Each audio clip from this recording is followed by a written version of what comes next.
आज थोड़ी बिगड़ी है, कल फिर सवार लेंगे। आज थोड़ी बिगड़ी है, कल फिर सवार लेंगे।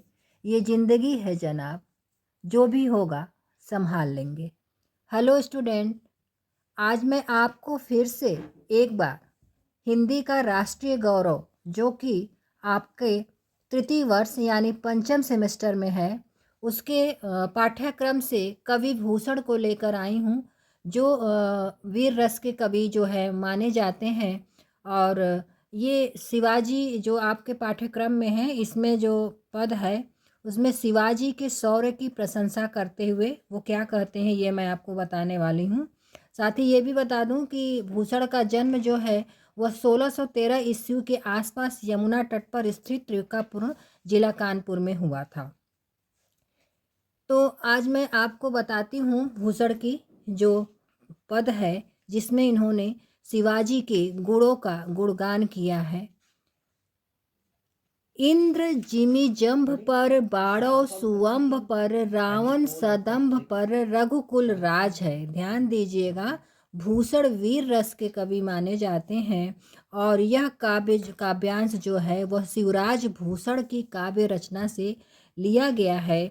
इसमें शिवाजी के वीरता का गुणगान करते हुए शिवाजी के वीरता का गुणगान करते हुए भूषण जी क्या कहते हैं कि इंद्र जिमि जंभ पर, बाणों सुअंभ पर। ध्यान दीजिएगा, जंभ एक जृंभक नामक जो है ये एक जो है राक्षस था, और बाणों का मतलब आप जानते हैं समुद्र की अग्नि, सुअंभ सागर जल। तो यहाँ पर भूषण जी कहते हैं कि जिस प्रकार, पहली लाइन ध्यान दीजिएगा, जिस प्रकार देवराज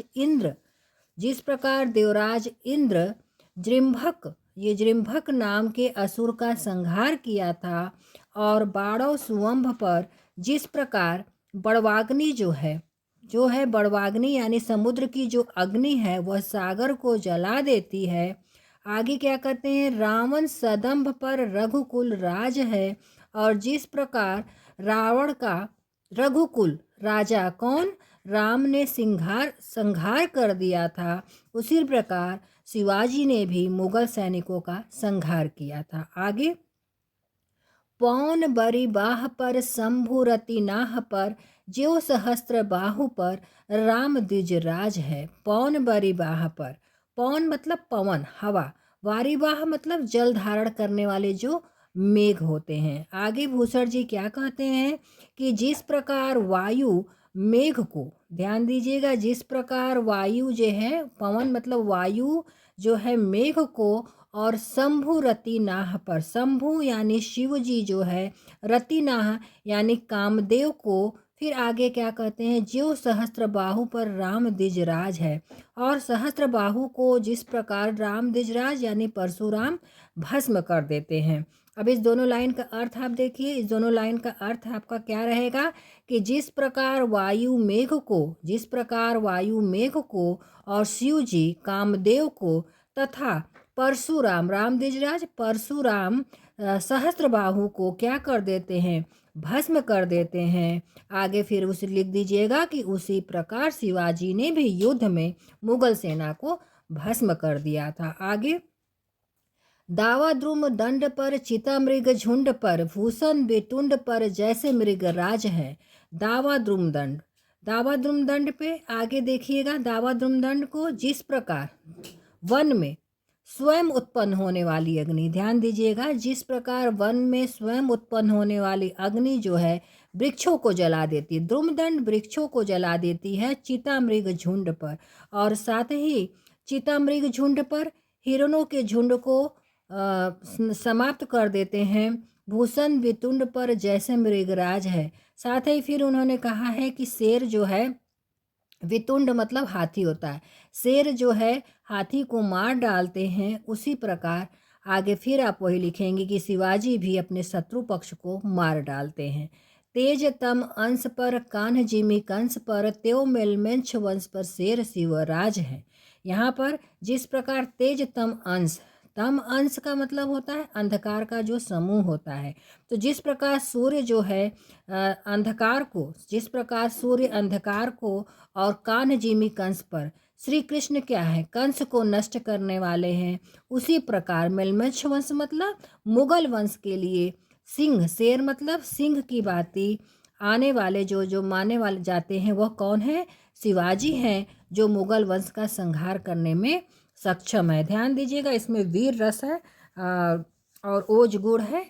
आप शुरुआत की 2 लाइन बस बताती हूँ कैसे लिखिएगा। शुरुआत आप लिखिएगा कि जिस प्रकार देवराज इंद्र ने जृभक नामक असुर का संहार किया था और जिस प्रकार उन्होंने बड़वाग्नि सागर को जल को जला देती है, जिस प्रकार रावण का रघुकुल नरेश संहार कर देते हैं, उसी प्रकार शिवाजी मुगल सैनिकों का, शत्रुओं का संहार कर देते हैं। अगला देखिए उसी क्रम में जो इसमें भी शिवाजी के पराक्रम का, उनके शौर्य का वर्णन करते हुए कर रहे हैं। इसमें ध्यान दीजिएगा, अतिशयोक्ति अलंकार है जो आपका है। बाने फहराने, ये देखिएगा ऊपर जो मैंने आपको बताया है, इंद्र जिमी जंभ पर, बाड़ो सुवंभ पर, और ये दूसरा जो मैं बता रही हूँ बाने फहराने घहराने, ये दोनों जो है पद जो है आपका काव्य का जो अंश है बहुत ही महत्वपूर्ण अंश है।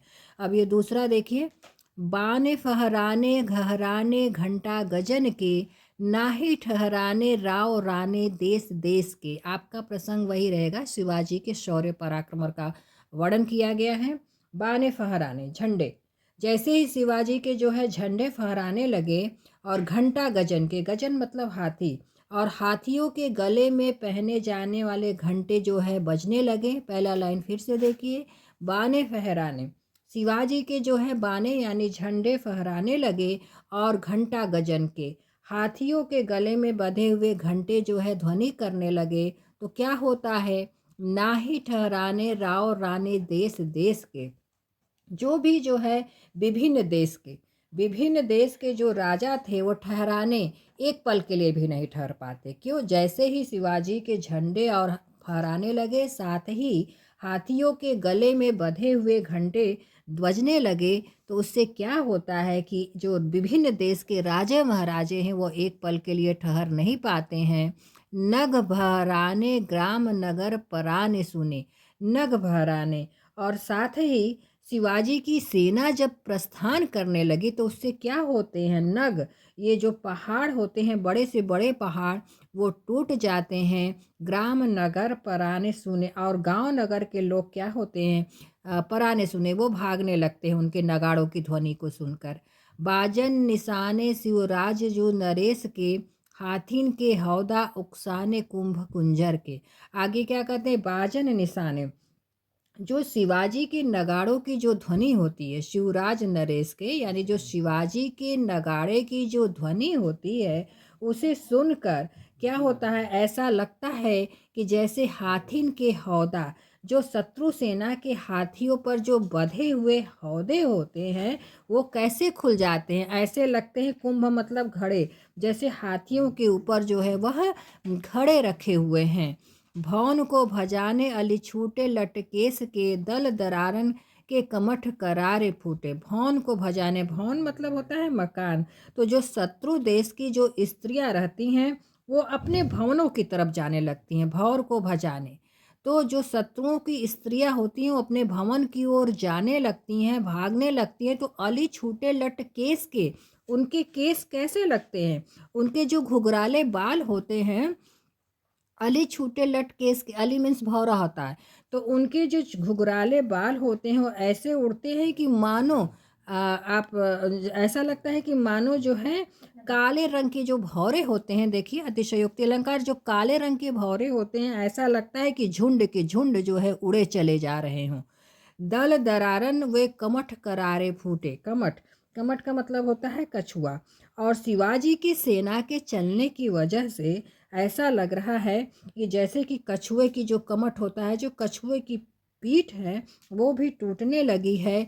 और केरा के से पात विहराने फन शेष के, केरा से फन और जो शेषनाग के फन है वो कैसे लगते हैं, केला मतलब केला के पत्तों की तरह। तो जो शेषनाग के फनों की स्थिति ऐसी है, मतलब ऐसी स्थिति हो गई है, शेषनाग के फनों की स्थिति ऐसी हो गई है मानो केरा के पात से, मानो कि जो केले के पत्ते होते हैं वो टूट टूट करके वो टूटते चले जा रहे हैं। ये आज के लिए इतना ही, 2 मैंने पढ़ा दिया है, इनके 2 बाकी हैं वो अगले वीडियो में। आज के लिए धन्यवाद।